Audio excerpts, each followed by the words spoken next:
She doesn't like it. Watch. This video is for the Nigerian men abroad, Canada, UK. I don't really know much about the Nigerian men in the US, so let's focus on Canada and UK. When you first meet a girl, what's the motive behind that question of how long have you been in Canada? Are you on work permit? Are you a study permit? Are you a permanent resident?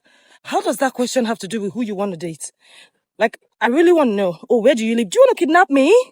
Why is that the first question? Or where does that question even come out in a conversation you're having with somebody you just met? Why do you guys ask that question? For me, I feel like your mind is so shallow and you are very, very myopic for asking those kind of questions, because it has nothing to do with how amazing the person is going to be or how good the person is going to be to you. But I want to know, what is the motive behind that question that you guys ask?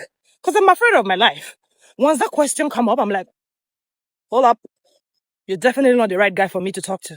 No, he's not shallow in his thinking. I would assume he played a reverse psychology on you, believing that if he does not ask that question first, you are probably going to ask, because they are obviously tired of you people asking those questions. Check the statistics. The number of Nigerian men helping Nigerian women with papers are more than Nigerian women helping Nigerian men with papers. Look it up. Now you may understand how irrelevant the answer to that question is to the men. But to the ladies, that answer is a determinant factor to whether the man will be useful or useless to her mission. Now, both gender ask these questions. One takes it into account, while the other asks just for the records. A man might ask this question just to know how long you've been abroad and how you're adapting to the environment. And I don't see anything wrong with that. Previously, when I addressed this same issue, the responses I got from men on how you ladies treated them after they have answered these same questions were unkind. Listening to you, I was expecting to hear how the men reacted to your answer to these same questions, but you didn't say. So I would assume they didn't take that into consideration, but instead moved along with the connection. Unlike you women, sometimes it's good to have a taste of your own medicine. Now you can understand how these men feel dropping them just because